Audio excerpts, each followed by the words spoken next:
Pense que nous sommes tous revenus de la chambre, de la salle de prière. Eh bien, nous laissons la place à Berthe Bonnet. Nous te laissons la parole. Merci beaucoup. Alors, bonjour à tous. Et c'est vrai, je voudrais euh, simplement revenir sur comment dire, pour la suite, hein, donc, dans des séjours de prière, je voudrais aussi revenir avec vous sur la fin du chapitre, des prophéties accomplies. Alors,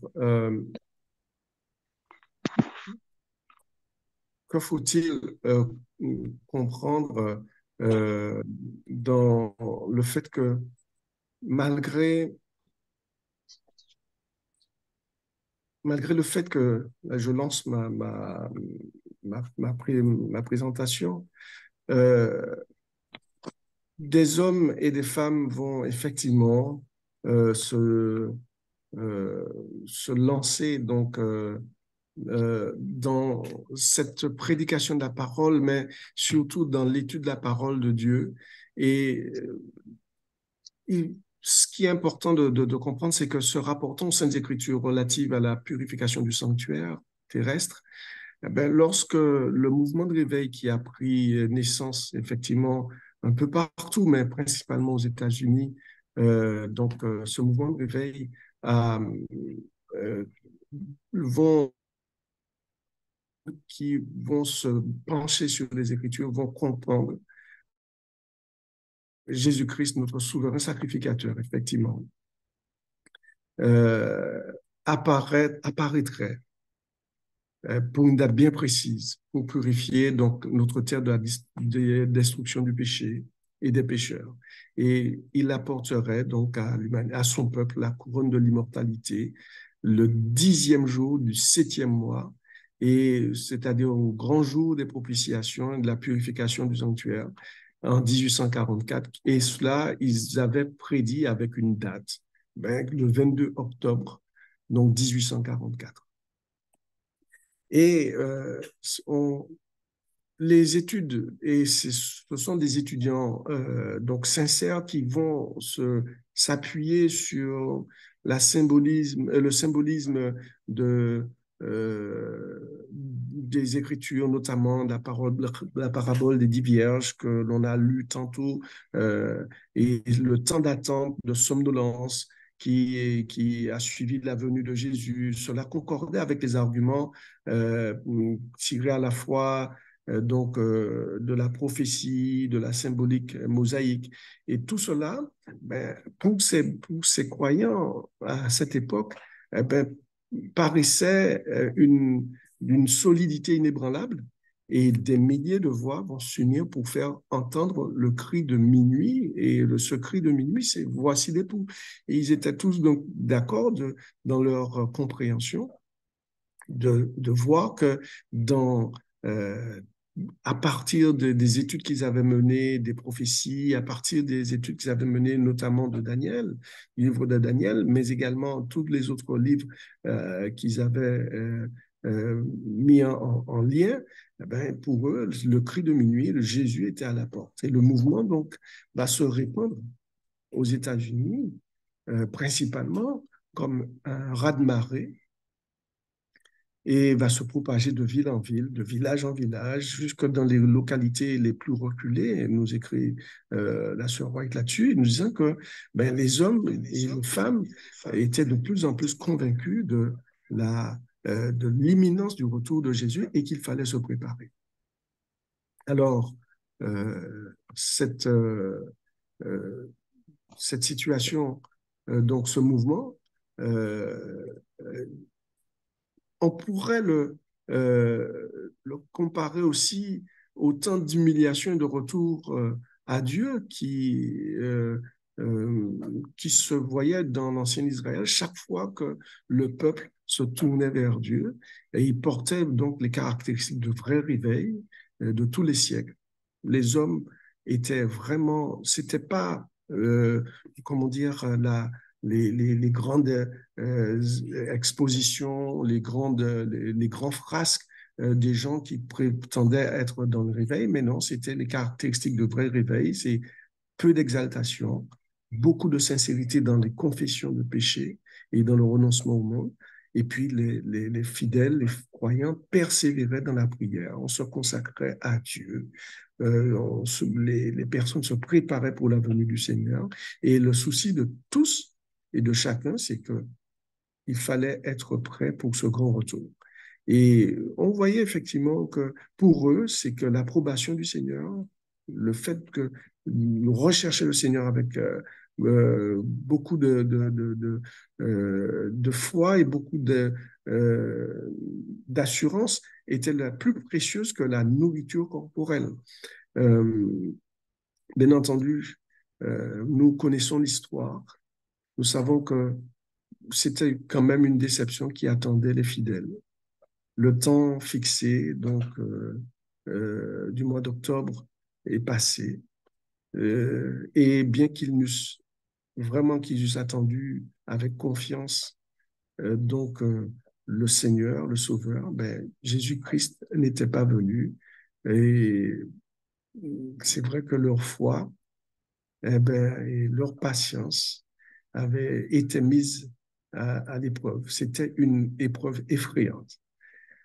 Et moi, je me pose la question, je me dis que si nous, on était dans cette situation, comment on se serait comporté? Et pourtant, il y a des similitudes indéniables entre la déception des disciples face à la mort de Jésus, lorsqu'ils avaient espéré que Jésus allait devenir le roi, rétablir la royauté en Israël, et la déception des fidèles en 1844. Il y a de grandes similitudes là-dessus. Et même si, effectivement, nous savons qu'il y a eu une méprise quant à l'événement attendu, mais ce fait lui-même ne pouvait pas ébranler la foi en la parole de Dieu. Parce que les adventistes, comme ils se nommaient à ce moment-là, puisqu'ils attendaient, adventistes et attendent le retour de Jésus, ben, ils comprirent que euh, dans, dans cette situation, et tout comme dans l'histoire de Jonas, Dieu les avait chargés d'annoncer la proximité du jugement. Et même si l'événement qu'ils attendaient ne s'était pas réalisé. Voici ce que j'ai relevé dans La tragédie des siècles, que Miller écrivait: Mon espérance après cette date, dans le retour du Seigneur, est aussi forte que jamais. Je n'ai fait que ce que j'ai considéré comme étant juste, comme étant, euh, euh, comme étant mon devoir, après des années d'études approfondies. Si je me suis trompé, c'est en voulant manifester de la charité, de l'amour à mes semblables, en cherchant à accomplir mon devoir envers Dieu. Une chose est bien certaine, ce que j'ai prêché, je l'ai cru, et Dieu a été avec moi. Sa puissance a été manifeste et beaucoup de bien en est résulté.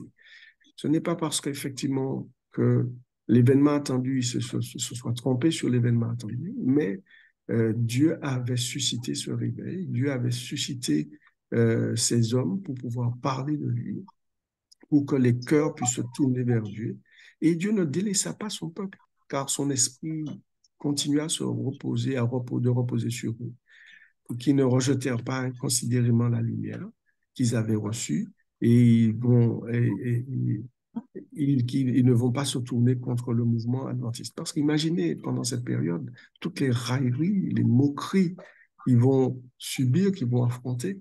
Pourtant, ils vont garder l'espoir, garder confiance parce ils savaient en quoi ils avaient cru, puisqu'ils avaient étudié, ils avaient compris qu'il ne pouvait pas y avoir de contradiction. Et tout comme pour nous, Hébreux 10, verset 35-39, leur a été un grand réconfort, comme il doit l'être pour nous, adventistes, dans ces derniers jours de ce monde. Et je vous permets de reprendre avec vous ce Hébreux 10. N'abandonnez donc pas votre assurance, à laquelle est attachée une grande rémunération, car vous avez besoin de persévérance, afin qu'avoir accompli la volonté de Dieu, vous obteniez ce qui vous est promis. Et surtout, encore un peu de temps. Celui qui doit venir viendra. Il ne tardera pas. Et mon juste vivra par la foi. Mais s'il se retire, mon âme ne prend pas plaisir en lui. Et l'apôtre Paul va dire, nous ne sommes pas de ceux qui se retirent pour se perdre, mais de ceux qui ont la foi pour sauver leur âme. Le, Ce passage sur les prophéties accomplies, ce passage notamment où on voit la grande déception des, euh, ben, des premiers croyants au retour de Jésus en 1844, de ces pionniers que nous appelons aujourd'hui, cette déception n'a pas entamé leur foi parce que ils savaient que eux aussi, ce qu'ils avaient lu, ce qu'ils avaient compris, et surtout la justesse de ce qu'ils avaient revisité, vu, eh ben, leur, comment dire, était une encre dans leur âme et leur permettait d'entrevoir la volonté de Dieu. Maintenant, c'est vrai, comme nous sommes des humains, nous sommes faillibles, eh ben, nous voyons que on peut se tromper sur les événements, mais on ne peut pas se tromper sur Dieu. Dieu, ce que Dieu dit, il est fidèle et il accomplira. Donc, aujourd'hui, même si nous ne voyons peut-être pas, ou bien l'accomplissement de nombreux signes se sont réalisés bien des années, mais nous savons que Jésus-Christ revient et restons fidèles. Même si aujourd'hui, les philosophies de ce monde, les enseignements, ou bien même le fait que notre foi peut être remise en question par des réalités scientifiques ou bien même des discours, mais gardons la foi parce que ce que Dieu a dit, il l'a dit et il le fera. Nous attendons Jésus-Christ et nous savons que nous avons au ciel un grand prêtre qui travaille pour nous, travaille pour son peuple et allons auprès de lui avec assurance, pour confiance en lui. Je voudrais simplement partager avec vous les questions qui nous permettraient peut-être d'échanger. Nous avons, peut-être pas non, nous n'avons pas trop le temps pour d'échanger, mais simplement en question au cours de cette journée, ben, comment le mouvement du cri de minuit est-il comparé au mouvement précédent par son étendue, sa puissance spirituelle, son activité? Nous savons qu'effectivement, au temps des apôtres, dans la chambre haute, eh ben, ils se sont mis ensemble, ils ont prié ensemble, ils se sont mis en commun, et ils ont ensuite, le Saint-Esprit les a poussés à aller porter et ils ont été touchés par ça. Ben, la résultante aussi, eh ben, pour nos frères à cette époque, des pionniers, ben, ils ont été porter cette belle nouvelle à ceux qui étaient autour pour pouvoir, eh ben, qu'il en soit de même aussi pour nous. Voilà, je vais rester à ce point, laisser donc la place pour donc la suite et pour l'autre groupe qui va venir pour pouvoir faire la continuité de ces 24 heures de prière. Merci. Ah, tu voudrais faire la dernière prière avec nous? Oui, nous allons prier. Nous te remercions encore, Père, de parler à nos cœurs et de nous interpeller jour après jour, mais surtout de nous inviter à nous rapprocher de toi. Fais en sorte que, Seigneur, ta parole puisse être gravée dans nos cœurs, que nous puissions te faire confiance. Et même si les événements peuvent nous troubler, mais que nous restions connectés à toi, sachant que Jésus-Christ est à la porte, mais que Jésus-Christ travaille, notre Sauveur Jésus travaille pour nous. Et Seigneur, fais en sorte que nos cœurs et notre esprit soient en communion et que nous puissions être dans la disposition pour pouvoir porter cette parole à ceux qui ne te connaissent pas. Nous t'avons prié, soit avec l'ensemble des membres de ce groupe. Nous t'en prions au nom de Jésus pour ta gloire. Amen, Père. Amen. Nous remercions le frère Berthet pour son intervention et nous laissons la place à l'équipe qui va suivre. Bonne journée à tous et à demain.